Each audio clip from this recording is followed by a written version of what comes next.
I got a fun review. It's actually the second time I've done a review on this film, although the last time it was more of a behind the scenes. In that one, my friend Aaron opened this box and he disappeared for a few weeks. I'm not gonna do that, but I'm gonna talk about the film. You probably got from the prop what the film is, and this film is Clive Barker's debut film, and it's Hellraiser.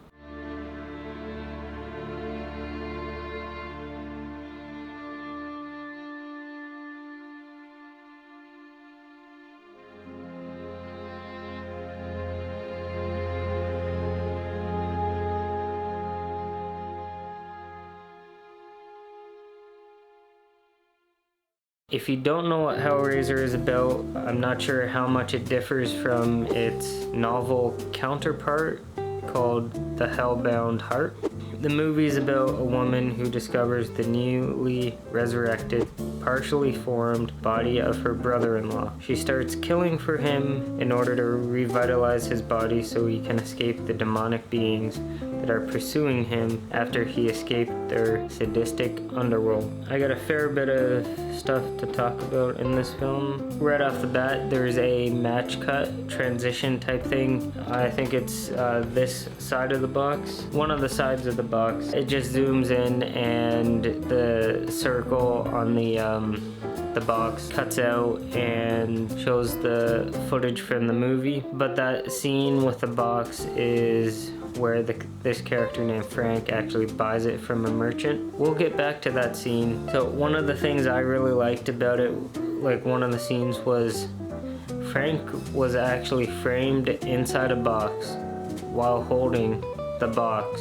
What I mean by that, there's a scene where he's surrounded by candles and he's inside a box of candles while holding the box trying to solve it.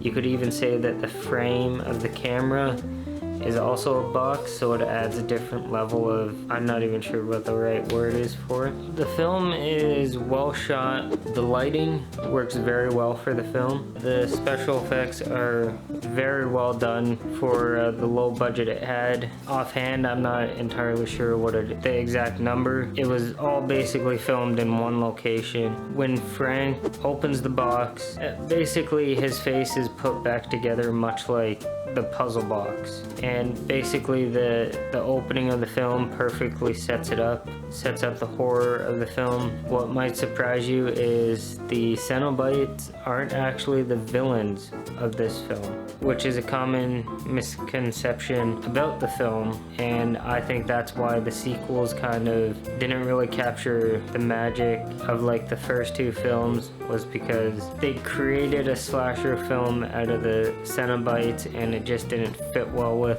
the Cenobites. Definitely felt sequels are definitely a little different, but some of them are decent for what they are. The sets are perfectly dressed. The dialogue and acting is believable. I believe it was not only directed, but it was also written by Clive Barker himself. Clive also wrote the original story for it. It's very well edited, especially when it's transitioning between the past and the present. The cutting between Frank and Julia's first meeting and the present, where Julia is going into the attic room, it's jarring. It works so perfect to convey the emotion that Julia is feeling. The practical effects are well executed for, like I said, it's a low budget film, so the practical effects that are in it are really well done. So the entire sequence where Frank's skeleton is being raised due to Larry's blood, Larry is Frank's brother, is almost beautiful in a way from like a editing standpoint. The blending of each of the shots, the flow of the shots, everything just works. There's some surrealism in some parts of it, which I found. It's well paced. You might know that the character, the lead Cenobite's name is Pinhead, but in reality, in the script at least, and the book, or a newer book, Pinhead's name is actually just Hell Priest. The actor playing him, Doug Bradley, who also signed my copy of it, in like the perfect place. Not sure if you can pick it up here. I think he originally just wanted to be one of the movers at the beginning of the film. He was convinced to put the makeup on and become the lead Cenobite, which he plays really well. The grotesque love story of the film is very much at the forefront of it, of a film that is otherwise a straightforward horror movie.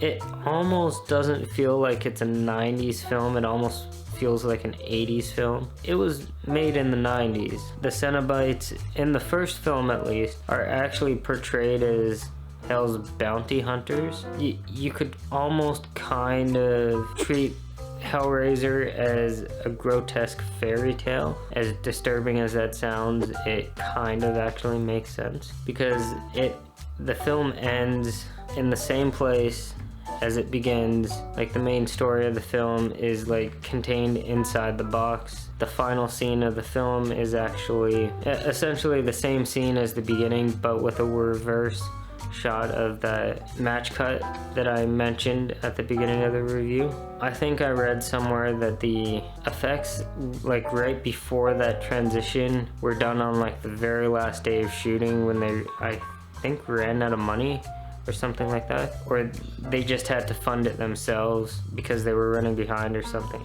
Not 100% sure. Taking everything into account and the fact that it begins and ends the same way, it's almost as if it never really needed sequels. You could definitely just watch the first one on its own and not really watch the sequels. The second one is close to what the first one is. It's definitely the better of the sequels. If I had to give Hellraiser a rating, I'd probably give it a 9. Like, I just like how much they were able to accomplish with the low budget that they had. I think they only shot it in like 3 weeks. Taking everything into account, it's just amazing how they were able to pull off such a cult classic, one of the best horror films of all time. Like, let me know what you think of the film if you've seen it. You could obviously get a Blu-ray of it. You could probably find it on YouTube. I'm sure you can find it. Maybe I should open the box to see what's